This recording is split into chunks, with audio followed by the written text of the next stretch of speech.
Assalamualaikum warahmatullahi wabarakatuh. Saya Alif Fauzia Rahma, NIM 202053168, Prodi Sistem Informasi Universitas Muria Kudus. Jadi di sini saya akan menjelaskan tentang akuntansi perusahaan dagang.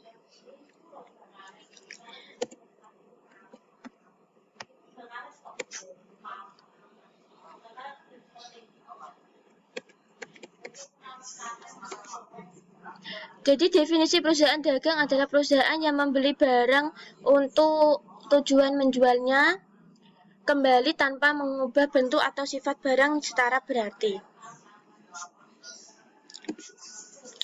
Jadi perusahaan itu macam-macam ya. Di sini dicontohkan yaitu perusahaan dagang, nanti ada lagi perusahaan produksi, nanti ada manufaktur, di mana perusahaan dagang ini tujuannya membeli barang lalu untuk dijual kembali tanpa mengubah bentuk atau sifat barang secara berarti. Next. Karakteristik perusahaan dagang. Ya, di sini memperoleh laba dengan cara menjual barang lalu membeli barang untuk tujuan menjualnya kembali tanpa mengubah bentuk atau sifat barang secara berarti. Yang tiga, barang dagangan berupa barang konsumsi atau barang produksi dan bahan baku untuk produksi. Jadi karakteristik perusahaan dagang adalah memperoleh laba yang pertama dengan jalan menjual barang dagangan, lalu dia juga membeli barang untuk dijual kembali. Yang tiga, barang dagangan itu berubah barang konsumsi atau barang produksi dan bahan baku untuk produksi. Next. Yang keempat, kegiatan perusahaan ini terutama adalah untuk pembelian barang berwujud fisik dengan spesifikasi berat, volume, atau ukuran fisik lainnya yang jelas. Jadi tidak mayal di sini. Dia berjualan secara fisik. Adanya barang dagangan yang menimbulkan pos beban operasi yang disebut harga pokok penjualan, dan biasanya beban ini merupakan porsi yang cukup besar dibandingkan beban yang terjadi. Jadi di sini ada barang dagangan yang menimbulkan pos operasional yang disebut dengan pokok operasional. Nah, dari harga pula itulah ditambahkan dengan biaya beban, jadi didapatkan harga penjualan. Jadi ada selisih laba penjualan. Next, karakteristik perusahaan dagang. Nah, di sini perusahaan menerima kas, nah itu dari harta atau dari hutang, lalu digunakan untuk membeli barang diterima, lalu barang ini masuk ke gudang sebagai persediaan barang, lalu barang ini dijual dan dikirim, entah itu penjualan kredit atau tunai. Nah, kalau kredit di sini masuknya ke piutang. Untuk perusahaan dagang itu apa sih? Seperti Indomaret, Alfamaret, itu perusahaan dagang. Mereka membeli dari Unilever lalu dijual kembali ke tokonya di Indomaret di seluruh Indonesia sehingga mendapatkan kas. Di sini diputar lagi lalu disimpan di gudang untuk jadi stok barang. Penjualan bisa secara tunai. Setelah itu, next, perbedaan perusahaan dagang dengan perusahaan jasa. Di sini perusahaan dagang kok ada fisiknya. Kalau jasa itu tidak fisik, yaitu jasa. Nah, di sini barang dagangan ada akunnya. Sedangkan di sini tidak ada akunnya. Karena di sini itu yang dijual adalah jasa. Ada kas, lalu hasil pekerjaan, piutang usaha, lalu ada tagihan. Untuk jasa ada kas, barang diterima, Setelah itu di stok, barang dikirim, setelah itu cash atau kredit, ada proses tagihan. Next. Perbedaan perusahaan dagang dan perusahaan jasa. Dari visi kegiatan utama. Di sini membeli dan menjual barang dan dagangan dari pemasok. Sedangkan perusahaan jasa memberikan jasa kepada penggunaan jasa. Persediaan memiliki persediaan barang jadi, karena di sini tidak memiliki persediaan jadi. Penentuan harga pokok barang, perusahaan dagang relatif mudah, sedangkan perusahaan jasa tidak perlu menentukan harga pokok barang, karena yang dijual itu adalah jasa. Perusahaan dagang itu seperti Indomaret, karena perusahaan jasa itu seperti Grab, Gojek, itu yang menawarkan jasa antar jemput orang atau dari tempat satu ke tempat lain, seperti itu. Rekening-rekening dalam perusahaan dagang. Di sini proses pembukuan atau akuntansi ada yang dinamakan istilah rekening. Rekening itu pos yang digunakan untuk penulisan laporan pada neraca atau buku besar di satu siklus akuntansi. Nah, di sini ada macam-macam rekeningnya, ada pembelian, yaitu akun dipergunakan untuk mencatat jumlah harga, beli barang, dagangan yang dibeli selama satu periode. Daftar pembelian, akun ini dipergunakan untuk mencatat jumlah harga barang yang dikembalikan kepada pemasok karena alasan tertentu. Lalu ada potongan pembelian, ada beban akun pembelian. Penjelasannya, akun ini digunakan untuk mencatat jumlah biaya akun barang. Next. Lalu ada penjualan, setelah itu rater penjualan, ada potongan penjualan. Penjualan adalah akun ini dipergunakan untuk mencatat pendapatan dari penjualan barang dagangan. Data penjualan, akun ini dipergunakan untuk mencatat jumlah harga barang yang diterima kembali dari pelanggan karena alasan tertentu. Yang kemudian potongan penjualan, akun ini dipergunakan untuk mencatat jumlah potongan tunai atau cash discount yang diberikan kepada pelanggan karena dia membayar dalam masa potongan sebagaimana tertera dalam syarat pembayaran. Selanjutnya, beban angkut penjualan. Akun ini digunakan untuk mencatat jumlah beban pengangkutan barang-barang yang dijual yang ditanggung oleh perusahaan itu sendiri.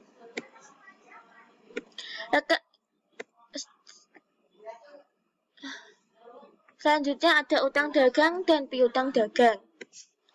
Next, mencatat transaksi ke buku jurnal umum.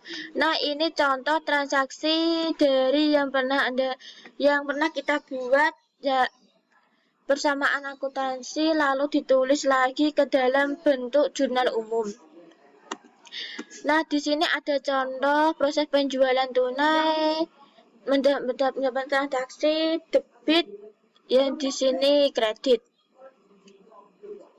Penjualan tunai ini cashnya bertambah, maka dia masuk ke sini.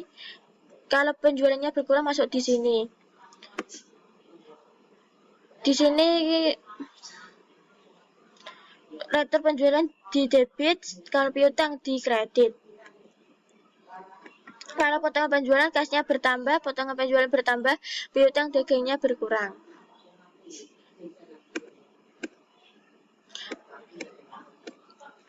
Rater penjualan secara tunai, ini rater penjualan di debit, cash di kredit. Kapan ini kita bisa mempelajarinya, kapan rater penjualan ada di debit, cash penjualan ada di kredit, itu kita butuh menganalisa terlebih dahulu. Next. Mencatat transaksi ke buku jurnal umum. Rater penjualan tunai ini cashnya bertambah, rater pembeliannya berkurang.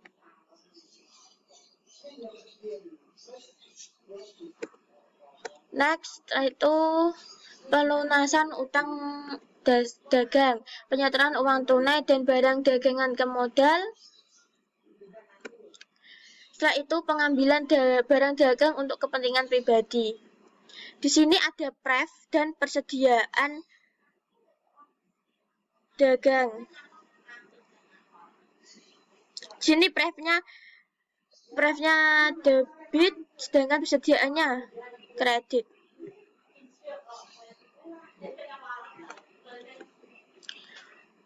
Apa rekening itu? Rekening adalah suatu media untuk mengklasifikasikan dan mencatat penambahan dan pengurangan dari tiap-tiap unsur laporan keuangan.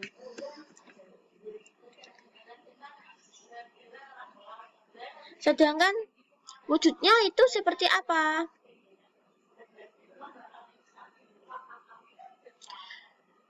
Seperti kas. Di sini tanggal, keterangan, ref, jumlah, tanggal, keterangan, ref, jumlah.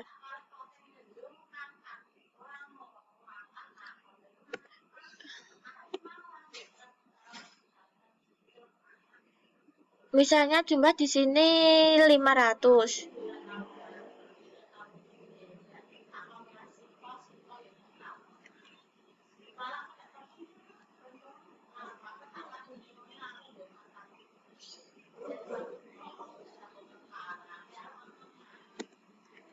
Setelah itu bentuk lain di sini ada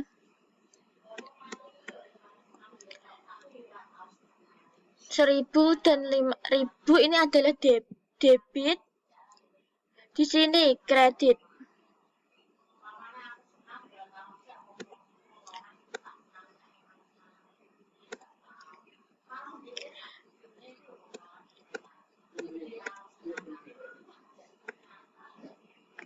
Nah, ini adalah saldo harta, utang, dan modal dicatat mengikuti persamaan dasar akuntansi. Nah, ini ditulis di sisi kiri, sedangkan utang di sisi kanan. Ini kemarin yang sudah pernah kita pelajari. Di sini ada harta sama dengan utang dan modal. Saldo 11.500. Hutang berada di sisi kanan atau di debit. Saldo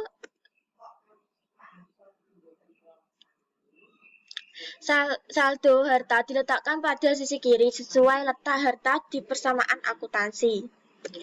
Sedangkan saldo hutang diletakkan pada sisi kanan sesuai letak hutang di persamaan akuntansi. Saldo modal diletakkan pada sisi kanan sesuai letak modal persamaan akuntansi. Bagaimana dengan pendapatan, biaya, dan pref?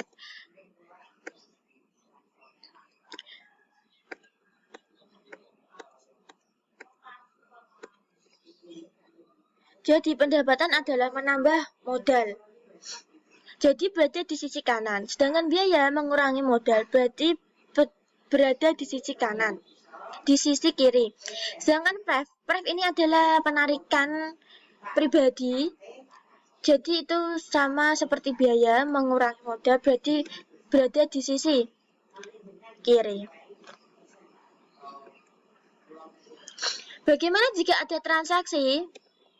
Transaksi dapat mempengaruhi saldo harta, hutang, modal, dan pendapatan, biaya, serta pref yang dicatat pada masing-masing rekening. Pencatatan di rekening harta. Kas itu berada di sisi kiri. Penambahan di sisi kiri, pengurangan berada di sisi kanan, seperti itu. Penambahan diletakkan pada sisi yang sama dengan letak saldo normalnya. Penambahan harta dicatat di sisi kiri atau debit. Sedangkan pengurangan harta dicatat di sisi kanan atau kredit. Pencatatan di rekening hutang.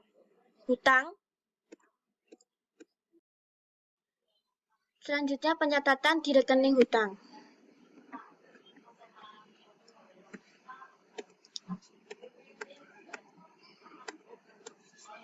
Penambahan hutang diletakkan pada sisi yang sama dengan letak saldo normalnya. Penambahan hutang dicatat di sisi kanan atau kredit. Sedangkan pengurangan hutang dicatat di sisi kiri atau debit. Selanjutnya pencatatan di rekening modal. Jadi penambahan modal diletakkan pada sisi yang sama dengan letak saldo normalnya. Selanjutnya penambahan modal dicatat di sisi kanan atau kredit. Pengurangan modal dicatat di sisi kiri atau debit.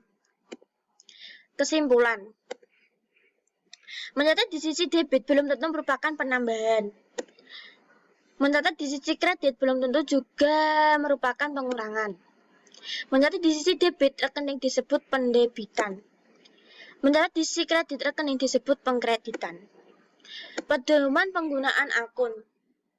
Jenis akun harta, saldo normal kiri, penambahan kiri, pengurangan kanan. Sedangkan jenis akun utang, saldo normal kanan, penambahan kanan, pengurangan kiri.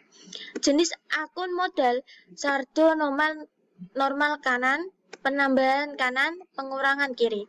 Jenis akun pendapatan, saldo normal kanan, penambahan kanan, pengurangan kiri. Jenis akun beban atau biaya, saldo normal kiri, penambahan kiri, pengurangan kanan.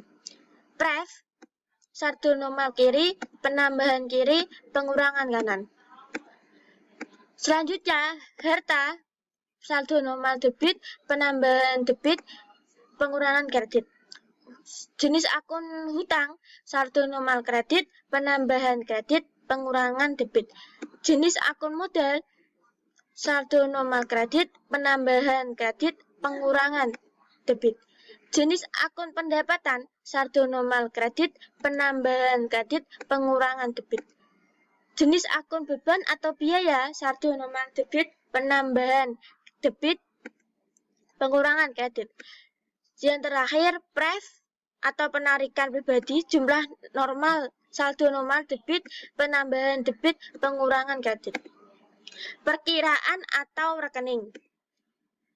Di sini real atau permanen dan nominal. Real permanen, rekening-rekeningnya terdapat dalam neraca yaitu aktiva, hutang, dan modal. Yang ada dalam nominal, rekening-rekening yang terdapat dalam perhitungan rugi laba yaitu rekening pendapatan dan rekening beban. Setelah itu nama-nama rekening, rekening real atau permanen, rekening nominal. Penjualan dan penjualan.